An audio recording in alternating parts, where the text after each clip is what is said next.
Next on IMF Today, from the global scale to the regional. Today, the talk of these meetings was looking forward. We are working together for you and for a better future for our people. If fragmentation spreads, then definitely we will not be able to get back on the good path. Countries will need to adapt to the changes that are happening. There are real changes that are going on. Despite a challenging global environment, the Asia-Pacific region remains a relatively bright spot. I will be discussing the outlook for sub-Saharan Africa. 2023 has been a difficult year for the region's economy, but we are cautiously optimistic that there is light on the horizon. Europe is now at a turning point. Our meetings here in Marrakesh, the Red, leave me in no doubt that together we will unlock the door to opportunities for the next generation.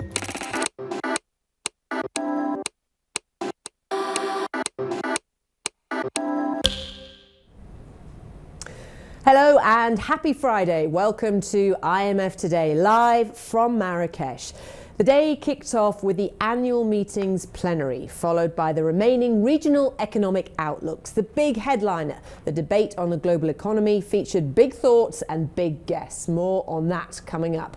And in the last half hour, the introductory sessions of the IMFC wrapped up here on campus. First, let's turn to the plenary. This meeting, it was chaired by the Ukrainian finance minister, and managing director Kristalina Georgieva asked for some help to look into the future.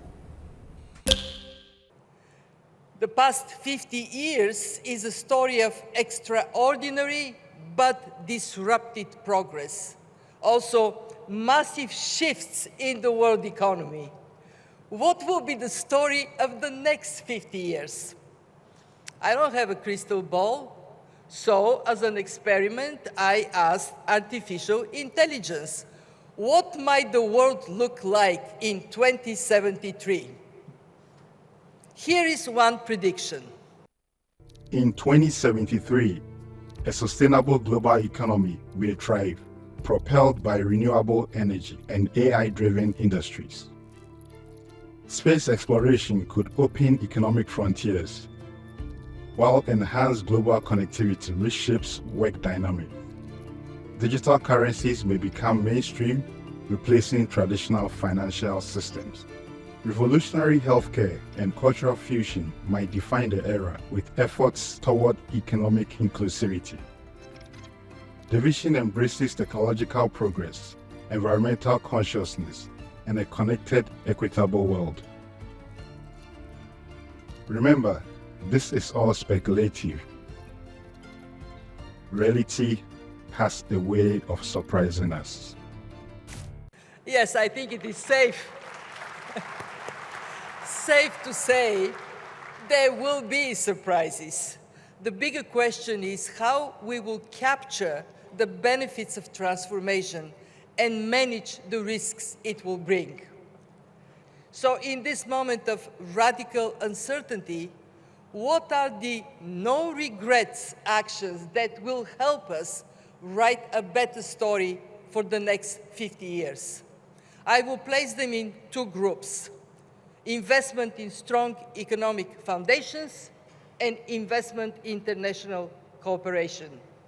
The highest return of all comes from investing in people, especially education, to ready the young people, including those right here in Africa, for the jobs of tomorrow.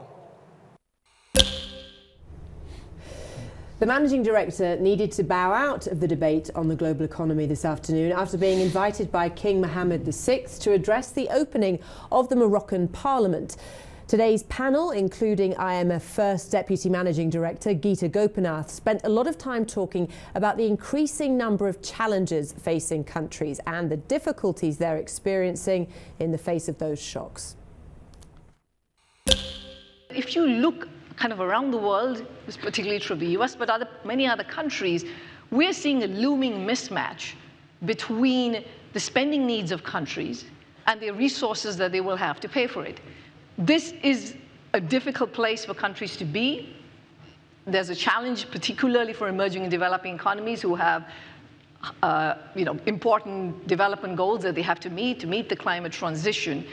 But I think it is an important time for governments to think about how they're going to pay for all these spending needs without relying as much as they did on borrowing. I think the future is here, but we have a lot of work to do ourselves. Nobody is going to hand this to us. We have to be, governance is an issue you talked about, yes, better, but we also are suffering from problems we did not create. We didn't create the pandemic.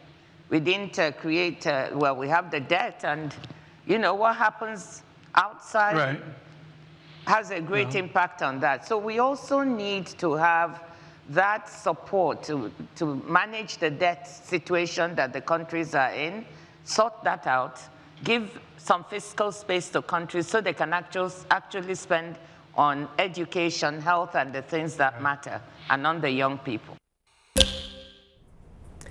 European Central Bank President and, of course, former IMF MD Christine Lagarde was one of the participants on that panel, and I asked her what gives her hope this week.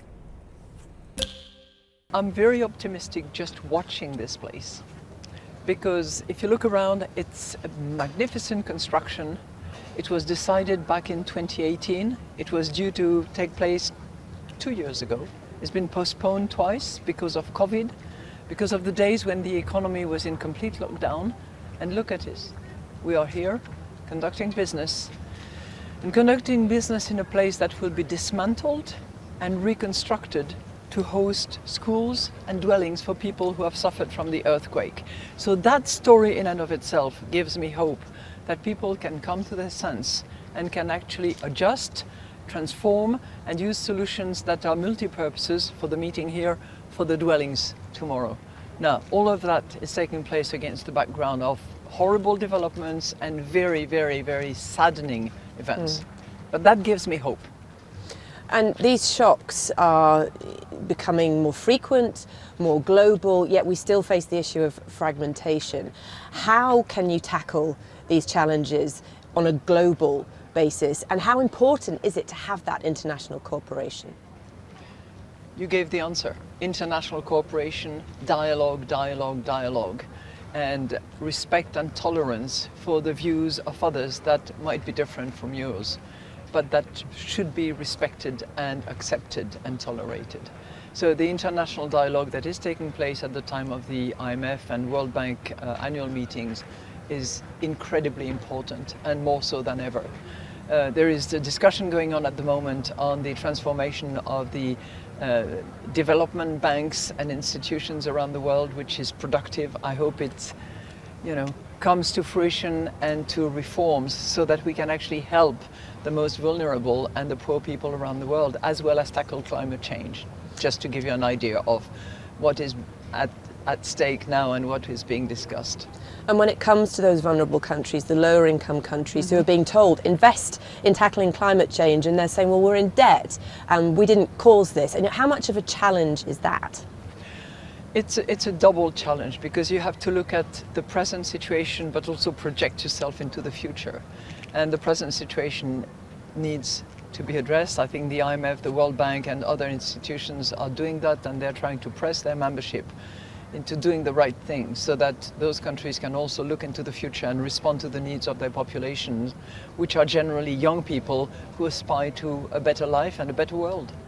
And slow growth has been one of the headlines here at the meetings. What's your take on that, and how that can be managed looking ahead? If I look at my corner of the world as president of the European Central Bank, we do have slower growth, and we do have recovery coming up in the next couple of years. So we are going through a cycle. We have to just focus on what is our mission, what we need to do, what we have to do. And if everybody does what they are supposed to do, I hope it takes all of us together to a better place than where we are at the moment. And just finally, resilience is a word we've heard. Everybody wants to build it. How do we build it? It starts with yourself. Equip yourself to being strong, but to being attentive to others. I think it addresses the issue of structural reforms that need to be in place, and resilience necessarily goes through better distribution and addressing climate change. Okay. President Lagarde, thank you so much for your time. Thank you.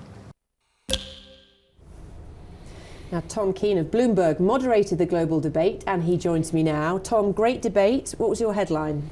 My headline was, we got through it, nobody threw a fist. Right, that's always good. It was a fabulous debate, and what was so important about it with the leadership of Gita Gopinath was, in her key word when she walked in the room, she said to me, I want to talk about the complexity. And that's what we have. We have a complexity of the moment, and we've had that for the last year or two. And clearly these world leaders see the complexity remaining. And it's something we all have to sort through. That's what we're trying to do every day at Bloomberg. So with that complexity in mind, the challenges, the shocks that we've been hearing about all week, it's become about resilience, hasn't it? What solutions did you hear about on stage today? Yeah, I think resilience is the word of the moment. Everything's resilient. My daughter's report card's resilient until it's not. But the answer is, what I would say is, to get to that point, and that overused word is process. And I really spoke to these four leaders about the processes in their expertise. I thought that the Director General of the World Trade Organization was just fabulous. I can't say enough about her Foreign Affairs article of a couple months ago, talking about the processes that are needed to sustain world trade within this global growth slowdown. And also in that, fragmentation was a big issue, and a word, again, a buzzword we've heard all week. What did you hear about that on stage today? I think that's a much more legitimate word. I don't conflate fragmentation with resilience. Fragmentation is owned by Georgieva. It's something, she'll tell you where she stole it from, but I'm going to give Dr. Georgieva the credit for it. And fragmentation speaks to a kind of 1930s, what was called regional blockism, BLOC. Regional blockism, but within it is a modern speed of news, digital feel to it, where we're fragmenting in real time within blocks, but also outside of blocks. It's a very, she explains it better. She explained it, I spoke to her this morning and she explained it beautifully, but I think fragmentation is really the heart and soul of where we are right now. And coming together at a meeting like this obviously aims to counter fragmentation. Is it successful? You've been to lots of these kinds of meetings. Yeah. We're here, we're in Africa. It looks beautiful. Is this somewhere where progress has been made, do you think? Progress is made here, and I just said this to a worthy, I call them worthies. They walk around and they're worthies and they're very important. And I just said to one of them that what IMF and combined IMF World Bank do that's so different is they're not out there with a mandate or a message that was thought up by committee 8 months forward. They're just dealing with the real world in real time. And with Gita's work with the WEO and the fiscal the stability report. And so the theme that I think is solved here is to keep the debate going to the next meetings. That's a huge goal of these things, is just within diplomacy and political economic diplomacy to get to the next meeting. In that sense, this was hugely successful. There's usually one theme at these meetings, it's the great unspoken. And within all the shock and the horror of the moment in war, the great unspoken here was the bond market. And it was great to have Joyce Chang of JP Morgan with us today to frame out the market indicator, the tea leaves, the litmus paper of the market and how it folds into these larger themes. And just finally, Tom, some real passion on the stage from the WTO boss about Africa and the future and the potential on this continent. Yeah, it was great an honor to speak to her about it. This goes back to the IMF 1973, which I remember. It's hard to believe this, but I actually have a real clear feeling of, not that the IMF was lost in 69, 70, 71, but in those periods, there was a struggle. And at Nairobi 50 years ago, the IMF found a new voice. And so then you go on now 50 years, and what Ngozi's talking about is Africa is a market of youth, and it's a market that can be dynamic. And this is critical. She says they have to solve their own problems. They can't look outside. So it was wonderful to end the conference with her on her Africa. Tom Keene, thank you very much for your time. We appreciate it. Now, the IMF looks at the world in terms of 5 regions, and today the directors for 4 of them held press conferences to deliver their regional economic outlooks. The 5th was held yesterday. Here is just some of what those directors had to say. Headline inflation has declined from post-pandemic peaks as global commodity prices have receded and monetary policy bites, albeit with signs of renewed price pressures emerging more recently. Moreover, in a few advanced economies in Asia, core inflation remains sticky due to tight labor market and positive output gaps. Except for Japan, inflation is expected to return to within target ranges by the end of 2024. This puts Asia ahead of the rest of the world, although the risk of more persistent inflation could materialize, given recent commodity price spikes. Most Latin American countries and the Caribbean have successfully weathered recent shocks, very large shocks of the world economy. They rebounded strongly from the pandemic and showed continued resilience in 2023 at the beginning of this year. But reality is that growth is slowing from 4.1% in 2022 to 2.3% this year and also in 2024. This reflects the effect of tighter policies to contain inflation, and they are having a more visible effect, and also an external environment that has been weakening this year.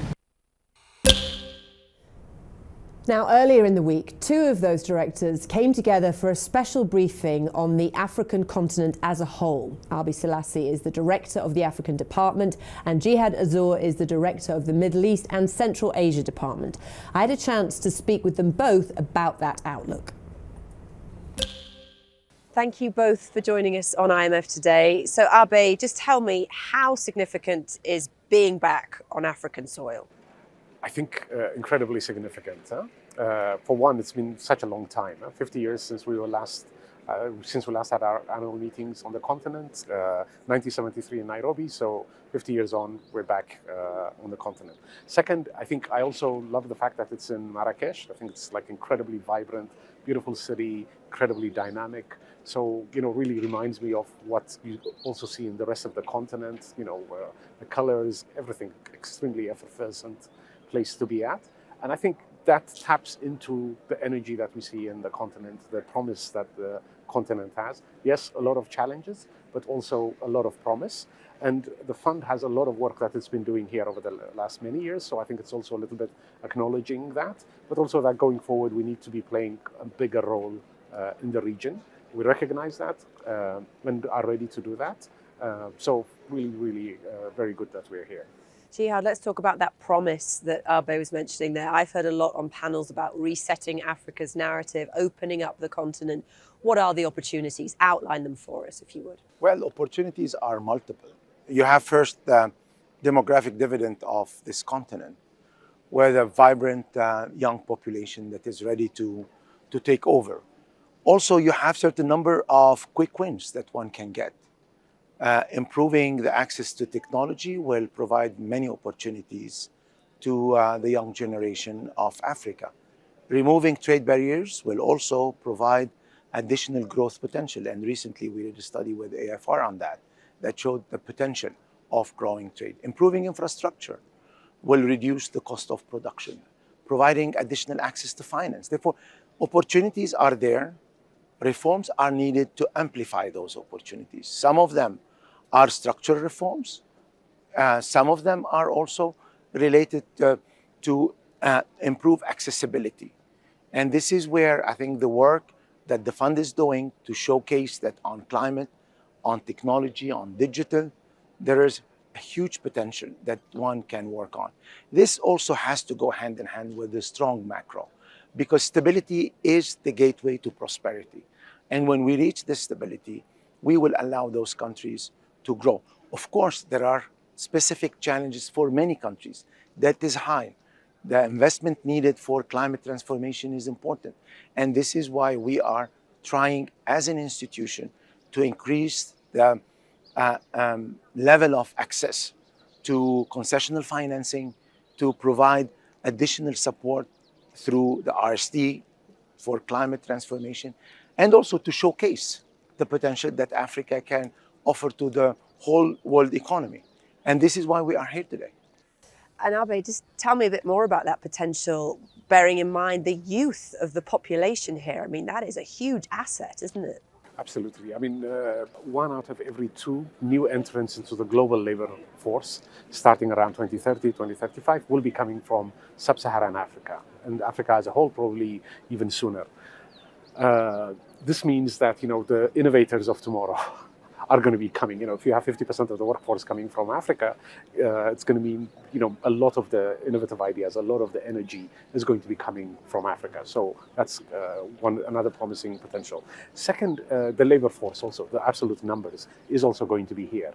Kristalina has been making this point that, capital needs to come here. It's going to have to come here.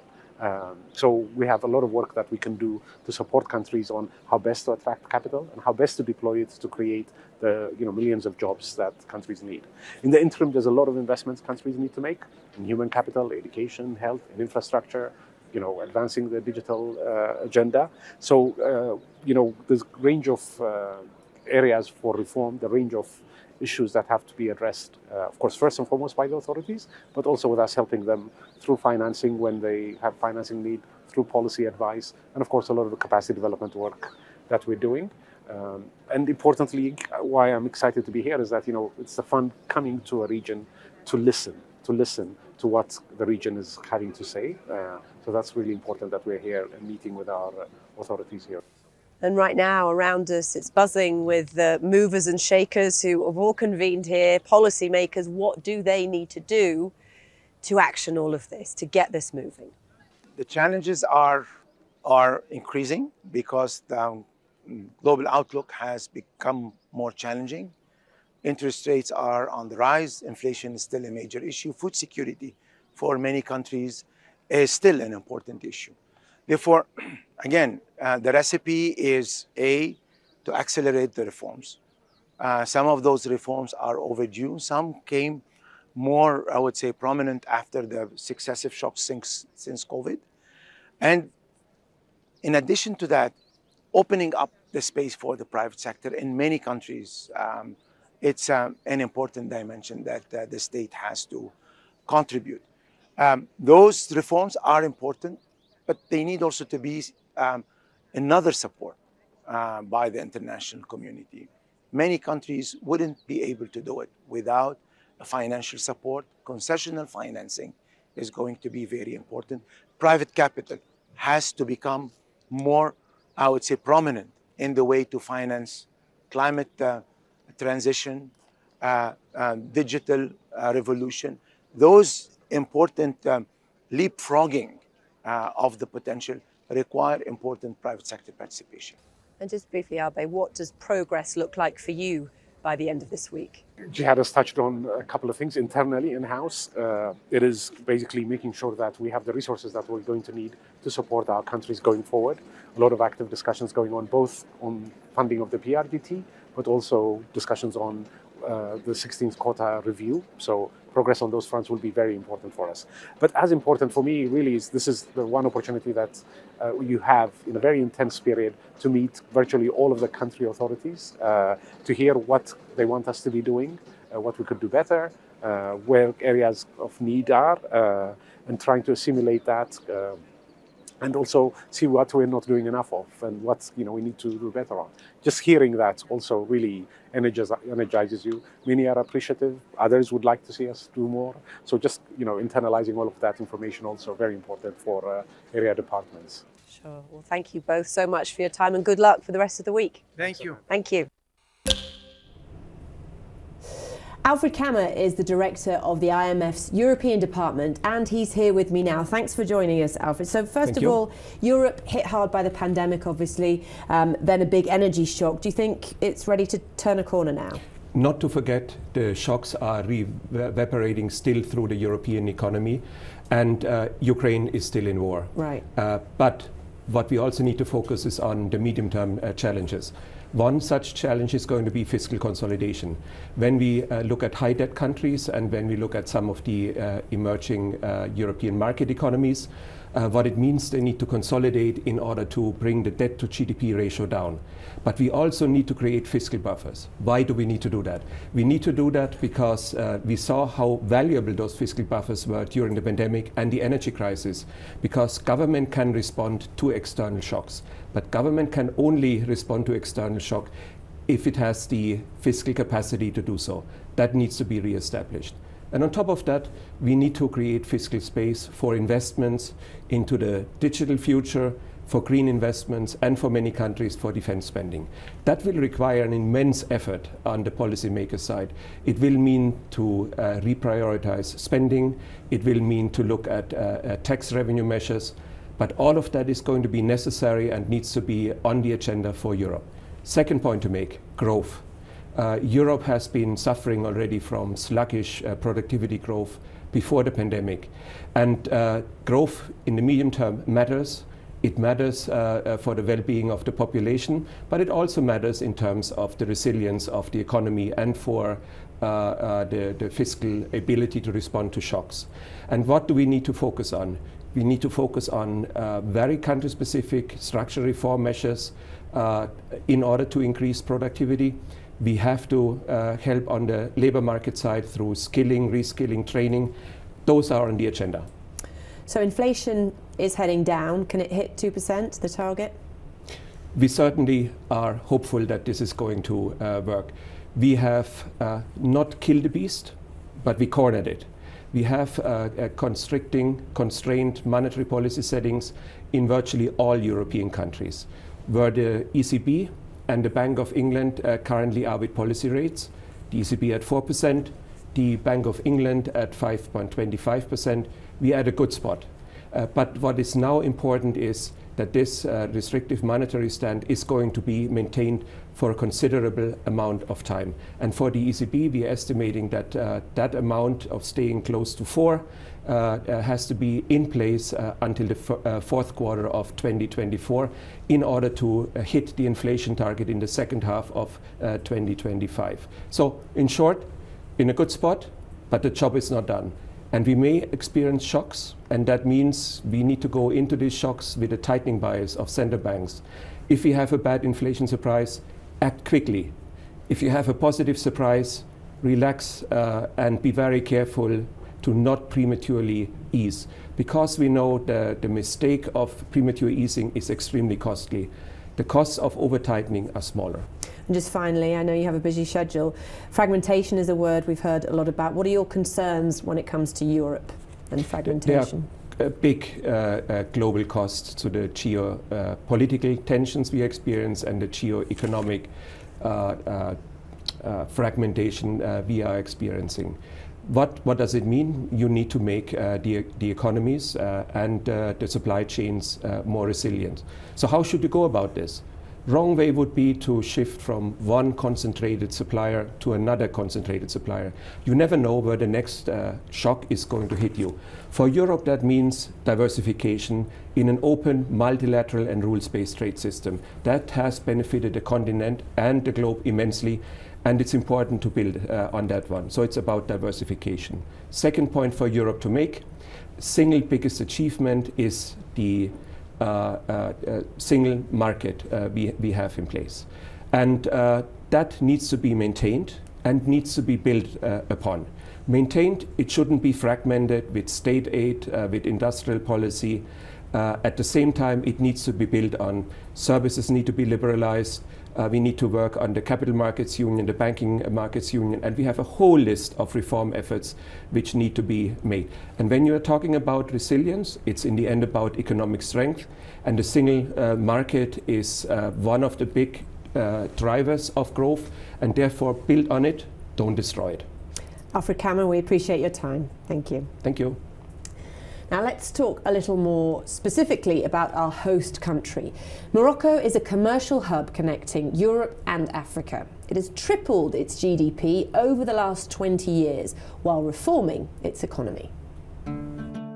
Morocco is transforming itself into a key financial centre on the African continent, creating the Casablanca Finance City in 2010, which has attracted more than 200 companies, and 45% of them originated in Africa.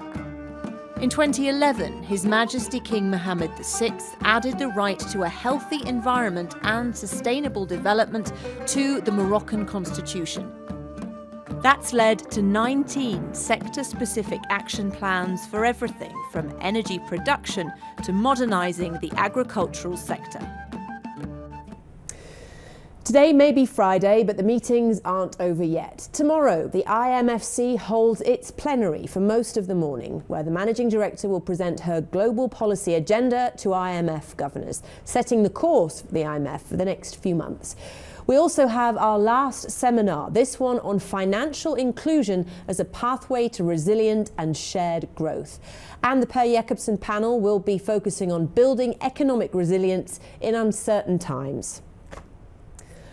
Well, thank you so much for joining us on IMF Today. We'll leave you now with some of those great images from around the meetings campus here today, taken by our very talented IMF photography team. We'll see you again tomorrow.